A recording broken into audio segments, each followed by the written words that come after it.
I don't know if you feel this way when you look at this Excel sheet, but when I look at it, I feel very overwhelmed, right? And especially as you keep track of more data in Excel, it becomes a very overwhelming tool.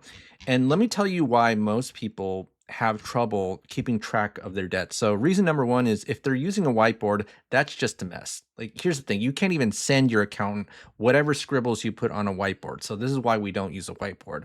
But number two, if you're using Excel, Excel is actually a very unstructured place to put your data. So if you're putting, all of your stuff in Excel, it's really easy to break stuff. And as I said before, the more data that you put into Excel, the more overwhelming it gets. And the other thing too is that if you have bank or credit card statements and you're trying to access it directly in Excel, you can't do that. So let me show you the CAM Finance Tracker. Okay, so this is a program called Grist that you can get at getgrist.com, very customizable. And this is an amazing tool. Okay, so as you can see here, I've put all my credit card statements here, right? And the first benefit of it is that whenever I put my statement in, I can easily upload and access my statement as well. You can't do that in Excel, right? Now, you might be saying, well, this is pretty overwhelming too, looking at all of these statements all in the same place. And I absolutely agree with you, which is why we use customized pages and views. So take a look at this, right? So if I want to see only the statements per each credit card, all I got to do is select the credit card and then notice how the statements change based on the credit card that I select, right? And so if there's something I have to verify, I want to verify that whatever I entered in is correct. I just click the PDF file and then I see, wow, okay, the balance is $8,900. The interest charge is 155.71. Let's just check if this is correct. That's right, 8,900, 155.71. My goodness. This is amazing. And not only that, right? So you can keep track of each credit card. What's the latest statement? I click here. This will take me to the entry of what is the latest credit card statement for that specific credit card. Go to that PDF. Oh my goodness. I don't know about you, but I'm getting really excited about this. And not only that, okay, I can keep track of monthly and yearly reports of my debt. So you can see here, and let me go ahead and zoom in. I have a month to month report on whether I've been paying my debt or if my debt is increasing. So if my debt's increasing, notice the font is red. And when my debt is decreasing, this is a negative, it's turning green. So that's good news, right? And we can do this on our yearly basis as well. We see how much we paid, what are the total minimum payments, what's the current balance, right? So this is an amazing tool that we can use um, to keep track of everything. And not only that, okay? I feel like one of those infomercials. We can create vibe coded dashboards. So I just vibe coded this today so that, if I want to see the most important numbers to me when I'm tracking my debt, it's very beautiful. It's very visible in your face. So if you don't want to be in the spreadsheet view, although the spreadsheet view is very useful, you don't have to be, right? So this actually looks like a very fancy bank account or credit card website. And it tells me not only just for one card, all of my cards. It says we're tracking 5 cards. We have 90 statements in the system. And this auto updates at the moment you change any of the data in your database, right? So this is much easier to read than whatever this is, right? So I look at this and I'm overwhelmed, and this is probably error prone. So if I've made a mistake here, I got to probably go to, what most people are doing is they're going to the actual bank's website, trying to look it up, download it in some file where they forgot where the PDF is.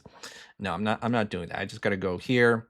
I just got to select the card that I want, right? And then I just click a file and see, hey, is this correct? $2,610.75 and 78.32 is the minimum payment.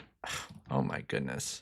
This is crazy, right? This is crazy how I can easily keep track of all my data. Now, as you get bigger in your business, right? You're probably not going to just have 5 credit cards. You might have like 30 credit cards. And, if you run a business, you probably have many, many accounts. So you could probably reconcile everything and link the data and not use Excel. So I don't know about you, but I'm getting really excited about this. So here's what we're going to do today. We're going to show with Excel how we pay off debt, but the actual implementation of the strategy is not going to be in Excel, right? Excel is just more like my whiteboard. I don't use a whiteboard because the whiteboard's all messy. I'm going to lose track of everything. If I have to do things manually, then I know I'm going to make a mistake, right?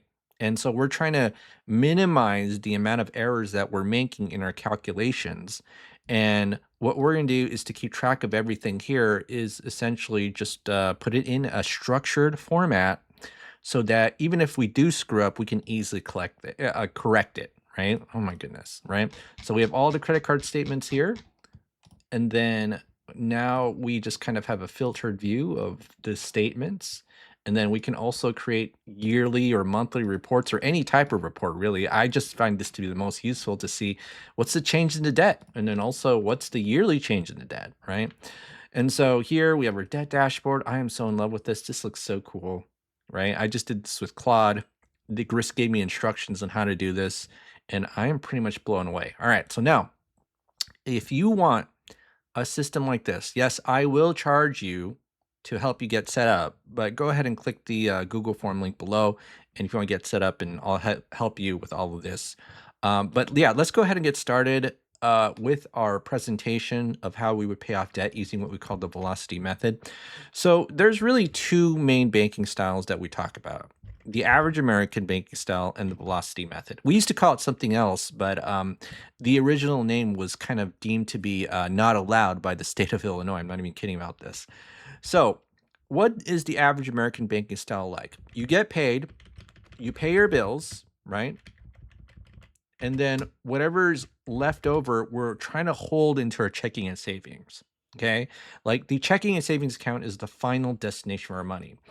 And the only difference between the left side and the right side is that instead of the checking and savings being the final destination of our money, it's actually going to be something called the line of credit. And actually, maybe I need to put a parenthesis here to indicate that this is the cash flow for our line of credit. All right.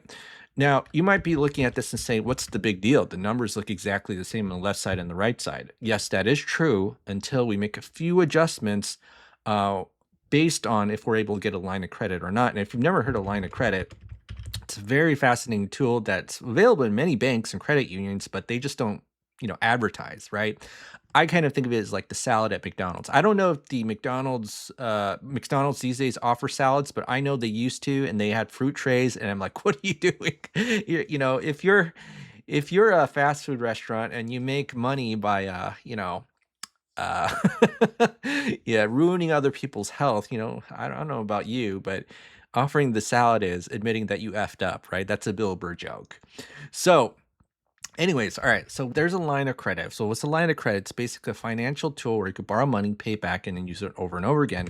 And we're going to assume we have access to a $200,000 8% line of credit, right? So why do we use a line of credit? Because it is the only tool out there where we could put all of our money in to attack debt and easily get it out. We can't even do that with a credit card, even though a credit card is technically a form of a line of credit, right? I mean, imagine if you put this paycheck into one of these credit cards and you have $0 left over. Can you use this credit card one to pay all of these other debts? No, we can't do that, right? But with the line of credit, we can. Now, I'm going to address the elephant in the room. Do banks lend? Will a bank lend you money if you have all this debt, and this is like 10 credit cards and an auto loan and a mortgage, and you have nothing left over? The answer to that is no. Why? Because banks don't lend money to people who need it, right? Banks don't lend money to people who need it. Yeah, I know, right? Like that's very shocking to most people. And every time I say that, I've been teaching this on YouTube for like 3 to 4 years. And I kind of get shocked when people don't see that, but that's because every YouTube video I make is me brainwashing myself. So I brainwashed myself for 3 to 4 years to understand this, but I get that the average person isn't watching my videos all the time, right? But banks don't lend money to people who need it because people who need money don't pay you back, The banks know this, right? They have all the data in the world. Think about how many transactions per day a bank does. They do a gajillion. So they have all the data in the world to study who will pay you back, who's the least risk, and people who need money don't pay you back. So as you can see here, you don't have a lot of money. So nothing to really pay back, okay? And the bank knows this. So now why do I address this and assume that we're going to get a free and clear line of credit? It's mostly because it's actually easier to understand the concept. And then you will have wished that you have gotten a line of credit once you see this. Okay. This is going to be the most amazing thing that you see. All right. So now we have 10 credit cards, a auto loan, and a mortgage. So what we're going to do is use something called the cash flow index, right? So what is the cash flow index? It's simply a formula of the balance of the debt divided by the monthly payment. And then what you use do after calculating the cash flow index is that you use it as a sorting mechanism to figure out which debts to pay off first. And then you could see I've kind of color coded these. So anything under 50, they're green.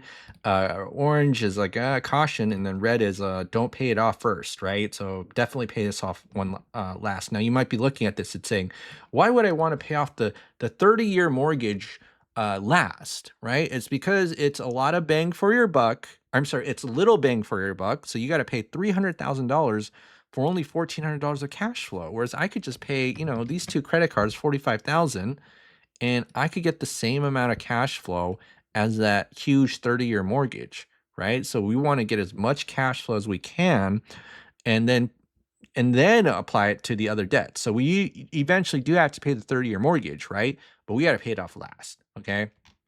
So now this is what we're going to do. We're going to move these 10 credit cards, the ones in the green, into a line of credit. So how much credit card debt is that? It's 5, 8, 15, 27, 30, 7, 10, 35, 12, 15. I'm going to sum it up, and that's $164,000 of credit card debt, okay? $164,000. Now, because we're doing essentially a balance transfer into the line of credit, guess what happens here? These minimum payments go away, and now the $0 turn into $5,160.71 of cash flow, right?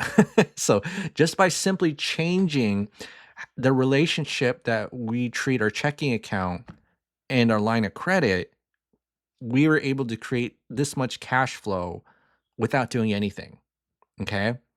And then the final step is that we put our entire paycheck into that line of credit, take our expenses out, and then rinse and repeat over and over again, right? Paycheck in, expenses out, and after every single month, the balance goes down about $5,160.71, right? So when you take a look at how average American banking works, it's you pay your bills, expenses, and debts, and then you put the leftover checking savings. What we're doing is we're making our line of credit as the place where we put our money and we take out our money, not our checking account. So the only difference between the left side and the right side is that we don't use our checking accounts to store money, right? Whereas in the left side, that we're encouraged by society to hold our money onto a checking account, okay? So that's what we're going to do. And so how do we calculate the next month's balance? It's the previous month's balance plus the previous month's interest. So G10 plus H10 minus whatever the current cash flow is. So 5160.71. And then what we're going to do is take the average daily balance, right? That's how we calculate the interest, multiply it by the interest rate, and then you divide by 12. And then we're going to copy and paste this, and then you see that the balance just goes down pretty much every single month. And hold on, let me do this. All right. So now let's see how long it takes for us to pay off the debt. And it takes us 36 months, right? So 36 months to pay off this debt. So let me put that as a milestone right here. Milestone. 36 months. Woohoo. And let me just put the font in black too. All right, so 36 months, we paid all of this, and now we have the auto loan and the mortgage. So at 36 months, what's the balance of these? All we gotta do is use our loan calculator.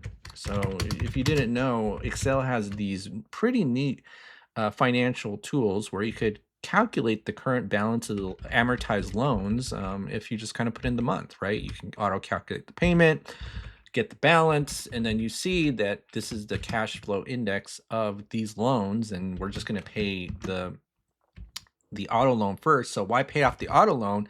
Even though it's a lower interest rate, everybody focuses on the interest rate. We're gonna pay off this one first because it gives us more cash flow, more bang for a buck. So what I'm gonna do is I'm just gonna move this into a line of credit, copy and paste, and then we'll just do this. So plus 9197.30. And then what we're going to do is we're going to increase our cash flow, because every time we completely pay off a loan into a line of credit, we increase that cash flow. So let's go ahead and increase it, and it's not going to make a difference, right? It'll still pay off in 2 months. So let's go ahead and do this. So minus 5556.02. All right, and then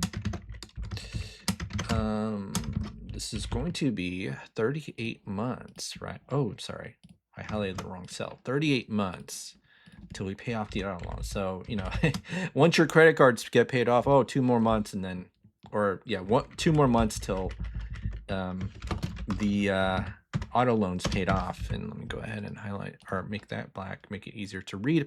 And then now we have the 30-year mortgage. So at the 38 month, all right, so the balance of the loan is 282. Now, I know some of you might be asking, well, hey, this is a really cheap interest rate.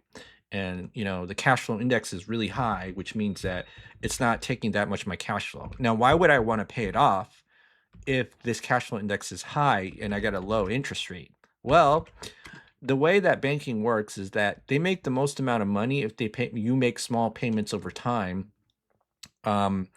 A long period of time, especially. So if you do go, to the 30th year of that mortgage, you'll notice that you pay $215,000 of interest, right?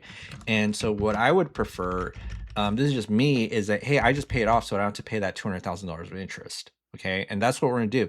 Now, we have 2 options when it comes to paying off the mortgage, right? So this is our last debt. We don't have to use a line of credit. We could just put our extra, checking and savings, make an extra payment, do it directly. And most people actually have a hard time with this, and I'll tell you why.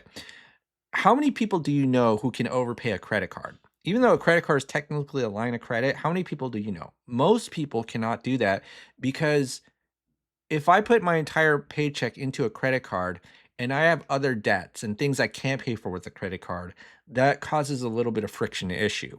Same thing with overpaying a loan or a mortgage, right? If I overpay this entire paycheck into the mortgage, it's going to be a little bit difficult for me. And so one alternative that we can use so that we can just keep easily overpaying our debt while having access to our money is just using a line of credit.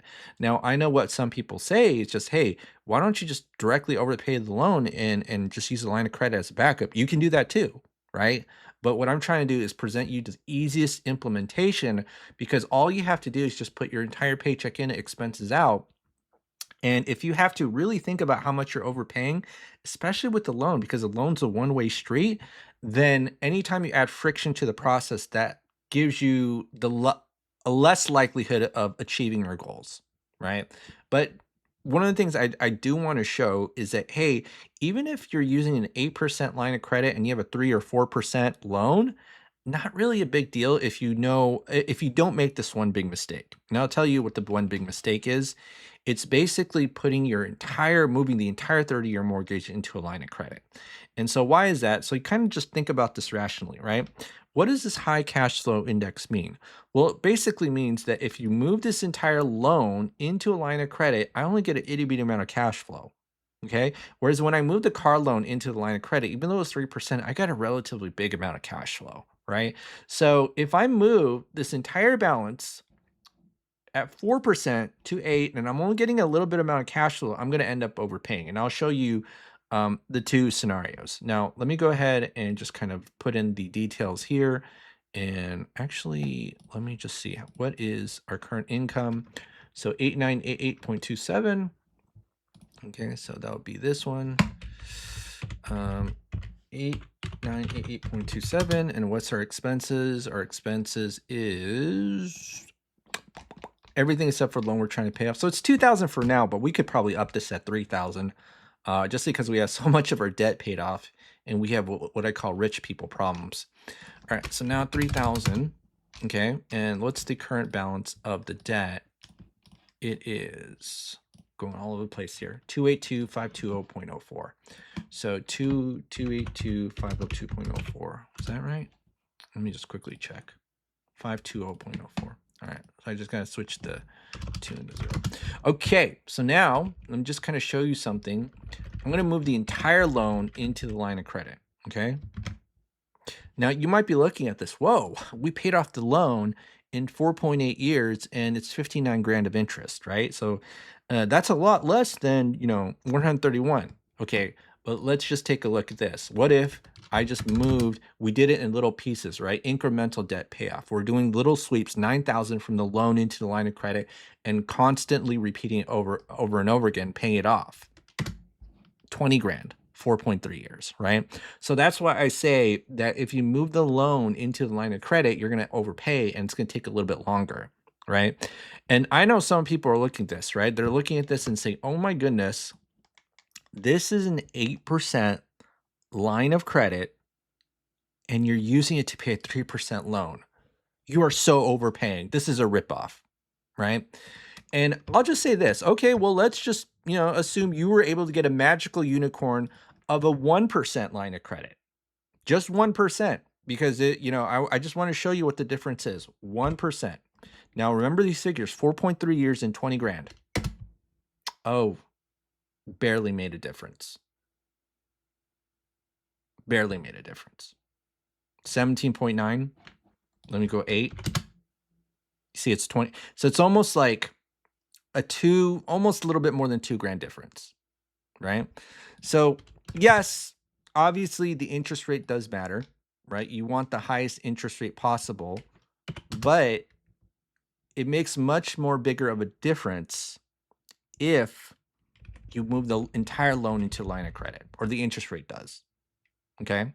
So if you're able to get a magical unicorn of a 1% line of credit, absolutely take it.